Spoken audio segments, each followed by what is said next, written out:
You, John Fitzgerald Kennedy, do solemnly swear I, John Fitzgerald Kennedy, do solemnly swear that you will faithfully execute the office of President of the United States that I will faithfully execute the office of President of the United States and will, to the best of your ability, and will, to the best of my ability, preserve, protect, and defend the Constitution of the United States. preserve, protect, and defend the Constitution of the United States. So help you God. So help me God.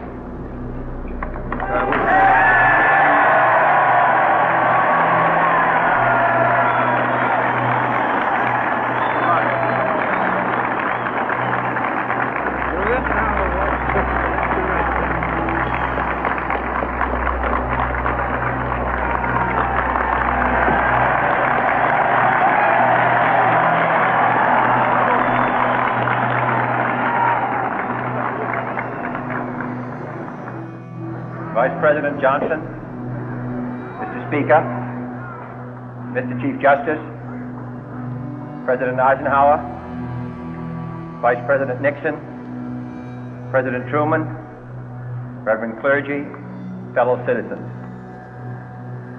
We observe today not a victory of party, but a celebration of freedom, symbolizing an end as well as a beginning, signifying renewal as well as change. For I have sworn before you and Almighty God the same solemn oath our forebears prescribed nearly a century and 3/4 ago.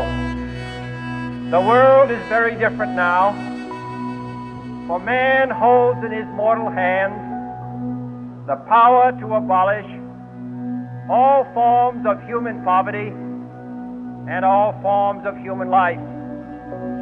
And yet the same revolutionary beliefs for which our forebears fought are still at issue around the globe. The belief that the rights of man come not from the generosity of the state, but from the hand of God. We dare not forget today that we are the heirs of that first revolution. Let the word go forth from this time and place to friend and foe alike that the torch has been passed to a new generation of Americans born in this century, tempered by war, disciplined by a hard and bitter peace, proud of our ancient heritage, and unwilling to witness or permit the slow undoing of those human rights to which this nation has always been committed and to which we are committed today at home and around the world.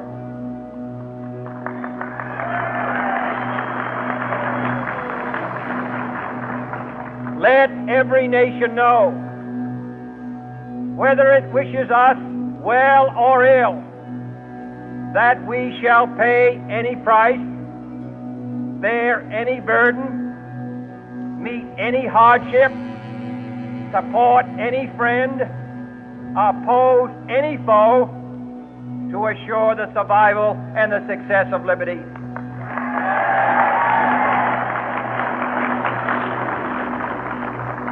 This much we pledge and more. To those old allies whose cultural and spiritual origins we share, we pledge the loyalty of faithful friends. United, there is little we cannot do in a host of cooperative ventures. Divided, there is little we can do, for we dare not meet a powerful challenge at odds and split asunder. To those new states whom we welcome to the ranks of the free, we pledge our word that one form of colonial control shall not have passed away, merely to be replaced by a far more iron tyranny.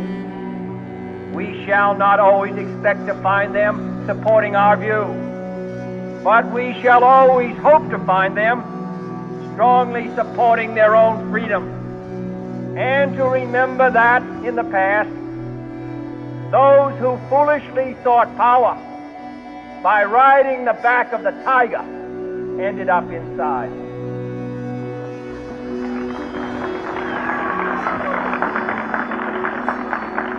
To those people in the huts and villages of half the globe struggling to break the bonds of mass misery, we pledge our best efforts to help them help themselves for whatever period is required, not because the communists may be doing it, not because we seek their votes, but because it is right.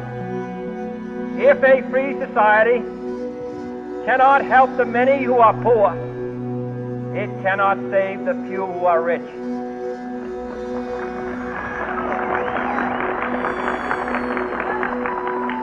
To our sister republics south of our border, we offer a special pledge to convert our good words into good deeds, in a new alliance for progress, to assist free men and free government in casting off the chains of poverty.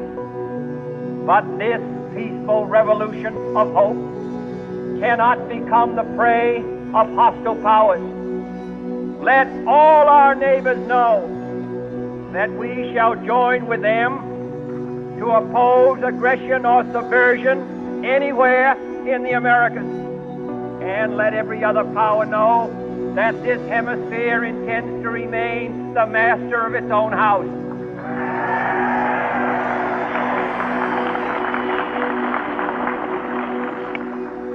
To that World Assembly of Sovereign States, the United Nations, our last best hope, in an age where the instruments of war have far outpaced the instruments of peace, we renew our pledge of support to prevent it from becoming merely a forum for invective, to strengthen its shield of the new and the weak, and to enlarge the area in which its writ may run.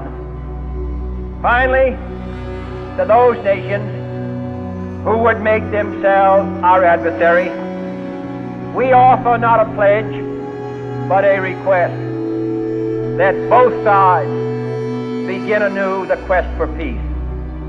Before the dark powers of destruction, unleashed by science, engulf all humanity in planned or accidental self-destruction. We dare not tempt them with weakness, for only when our arms are sufficient beyond doubt can we be certain beyond doubt that they will never be employed. But neither can two great and powerful groups of nations take comfort from our present course, both sides overburdened by the cost of modern weapons, both rightly alarmed by the steady spread of the deadly atom, yet both racing to alter that uncertain balance of terror that stays the hand of mankind's final war. So let us begin anew, remembering on both sides that civility is not a sign of weakness, and sincerity is always subject to proof. Let us never negotiate out of fear, but let us never fear to negotiate.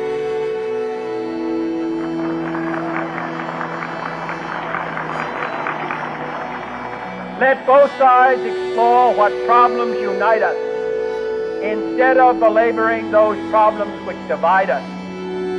Let both sides, for the first time, formulate serious and precise proposals for the inspection and control of arms, and bring the absolute power to destroy other nations under the absolute control of all nations.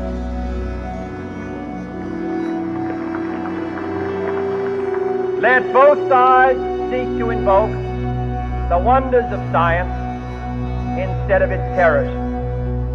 Together, let us explore the stars, conquer the desert, eradicate disease, tap the ocean depths, and encourage the arts and commerce.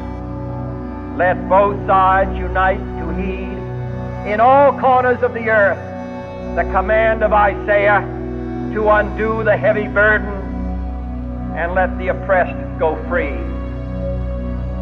And if a beachhead of cooperation may push back the jungle of suspicion, let both sides join in creating a new endeavor, not a new balance of power, but a new world of law, where the strong are just and the weak secure and the peace preserved. All this will not be finished in the first 100 days, nor will it be finished in the first 1,000 days, nor in the life of this administration, nor even perhaps in our lifetime on this planet. But let us begin.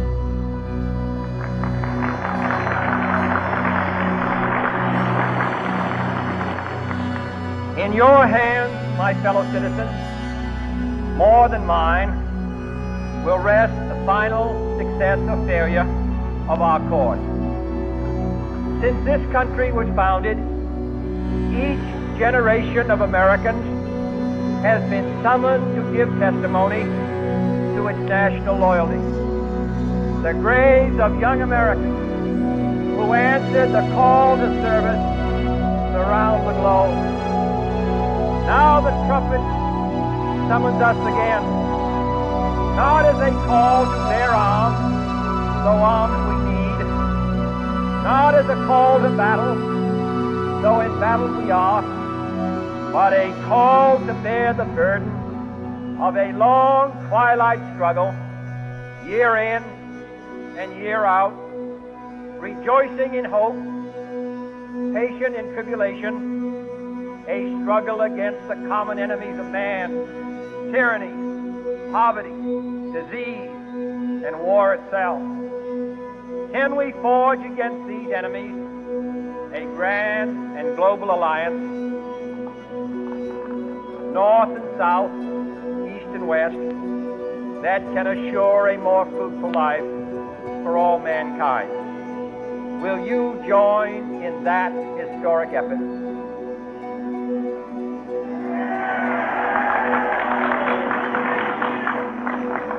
In the long history of the world, only a few generations have been granted the role of defending freedom in its hour of maximum danger.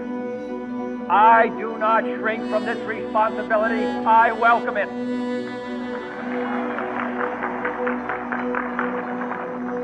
I do not believe that any of us would exchange places with any other people or any other generation. The energy, the faith, the devotion which we bring to this endeavor will light our country and all who serve it. And the glow from that fire can truly light the world. And so, my fellow Americans, ask not what your country can do for you. Ask what you can do for your country.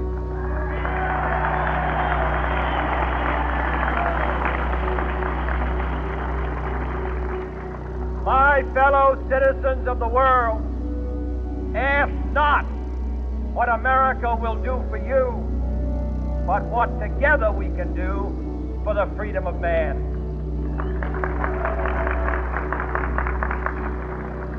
Finally, whether you are citizens of America or citizens of the world, ask of us here the same high standards of strength and sacrifice which we ask of you. With a good conscience, our only sure reward, with history the final judge of our deeds, let us go forth to lead the land we love, asking His blessing and His help, but knowing that here on earth, God's work must truly be our own.